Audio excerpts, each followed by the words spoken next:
नमस्कार दोस्तों, स्वागत है आप सभी का हमारे YouTube चैनल पर। तो चलिए शुरुआत करते हैं आज के डिक्टेशन का। महोदय, समाज कल्याण संस्थाओं का काम बहुत बड़े परिमाण में बढ़ा है। आजकल इसके लिए अनुदान भी पहले से कहीं अधिक दिए जाते हैं। हर पंचवर्षीय योजना में हम इस पर अधिकाधिक धन खर्च करते हैं और आजकल समाज कल्याण का कार्य करने वाले पूर्णकालिक कार्यकर्ता भी पहले से बहुत अधिक हैं, लेकिन मैं ऐसा अनुभव करती हूँ कि जैसे जैसे हमारे व्यय और कार्यक्रम बढ़ते जाते हैं, वैसे वैसे इस काम में व्यक्तिगत उत्साह और लगन की भावना घटती जाती है। अध्यक्ष महोदय ने मिशनरी भावना का उल्लेख किया और मैं भी अनुभव करती हूँ कि आज वह नहीं है। मैं यह केवल बोर्ड के बारे में ही नहीं, बल्कि सामाजिक कार्य के समस्त क्षेत्र के बारे में कह रही हूँ। फिर स्वेच्छा से सेवा प्रयास भी कुछ कम होते जा रहे हैं। ऐसा भी होता है कि जब विचार संस्थाबद्ध हो जाते हैं तो उनमें कुछ न कुछ आशययुक्त काम करने की भावना आ जाती है।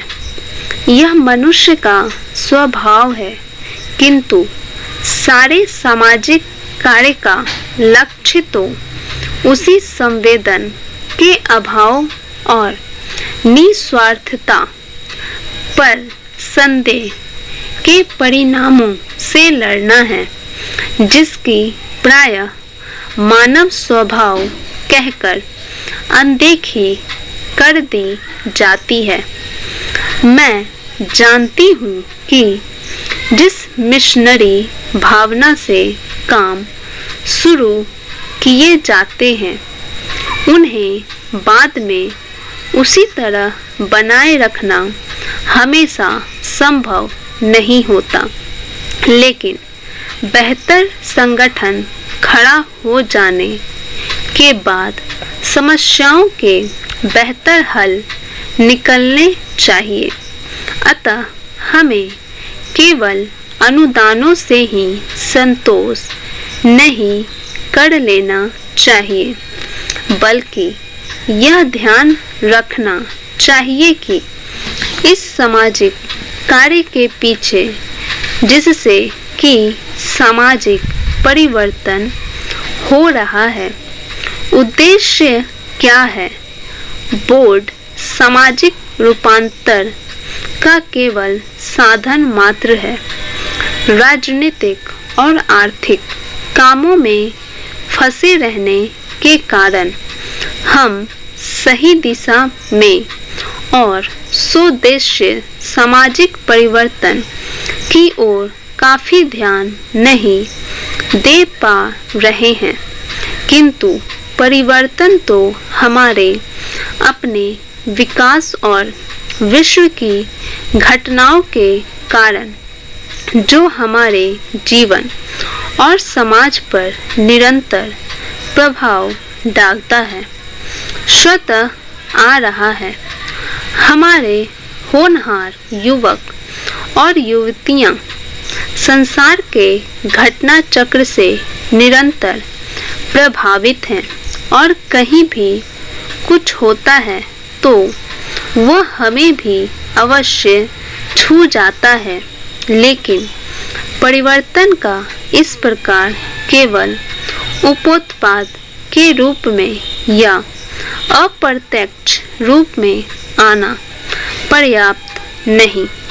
हमारी अपनी अनेक समस्याएं हैं जो हमारे अनुभव की दृष्टि से विशेष प्रकार की है। महोदय एक उदाहरण है जो बोर्ड के सीधे कार्य क्षेत्र में नहीं आता, फिर भी वह है सामाजिक अपव्यय को रोकने के महत्व का। विवाहों और भोजों आदि में जो धन का अपव्यय होता है वह घटने के बजाय बढ़ रहा है। विकास से जिन लोगों को लाभ पहुंचा है वे दूसरों पर अपनी सफलता का रोब गांठना चाहते हैं। दहेज का विरोध जो कुछ समय पहले काफी ज्वलंत प्रश्न था, अब पीछे पड़ गया है। यद्यपि यह कुरीति आज भी उसी तरह जीवित है।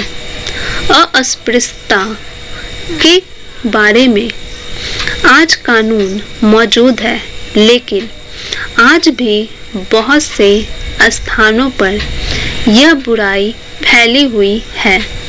लोग इस सरकार पर नहीं छोड़ सकते कि वही इसे हटाने के लिए कदम उठाए। इसके लिए तो उन्हें स्वयं कुछ न कुछ करना होगा। विशेष रूप में समाज कल्याण के क्षेत्र में केवल सरकारी कार्रवाई पर्याप्त नहीं हुआ करती। जनता और सरकार दोनों को मिलकर एक दूसरे का हाथ मजबूत करना चाहिए और पूरे अधिकतम सहयोग से काम करना चाहिए। अपने कार्यक्रमों को पूरा करने के अतिरिक्त समाज कल्याण संगठनों को भी अंधविश्वास से लड़ने और लोगों में तर्कसंगत दृष्टिकोण अपनाने की ओर ध्यान देना चाहिए। समाज सेवी संस्थाएं दैनिक जीवन में वैज्ञानिक चिंतन को लोकप्रिय बनाने के लिए बहुत कुछ कर सकती है। जाति या समाज के नाते हम लोगों को स्वास्थ्य और शिक्षा की ओर कहीं अधिक ध्यान देने की आवश्यकता है। इसके लिए आवश्यक है सही वातावरण, आदतें और सामाजिक दृष्टि, ताकि हमें अपने आसपास के लिए उचित सफाई, बेहतर पोषाहार और स्वास्थ्य की सुविधाएं प्राप्त हो सके। सफाई के बारे में हमारा कुछ अजीब दृष्टिकोण है। हम अपने घर की तो सफाई करते हैं, पर कूड़ा करकट दरवाजे पर ही डाल देते हैं। हम स्वयं तो रोज नहाते हैं, पर हमारी सड़क या गली गंदी है जिसकी तनिक भी चिंता नहीं करते।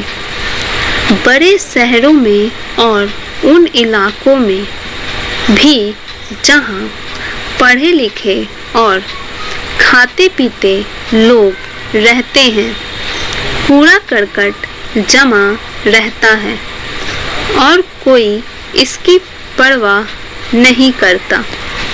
स्पष्ट रूप से यह स्त्रियों की संस्थाओं और समाज कल्याण संगठनों का काम है। समाज कल्याण संस्थाओं के लिए परम आवश्यक है कि वे समुच्चय क्षेत्र के सुधार के लिए आपसी तालमेल रखें। सरकारी विभागों का आपसी तालमेल भी बहुत आवश्यक है, जिससे स्थिति सुधर सकती है।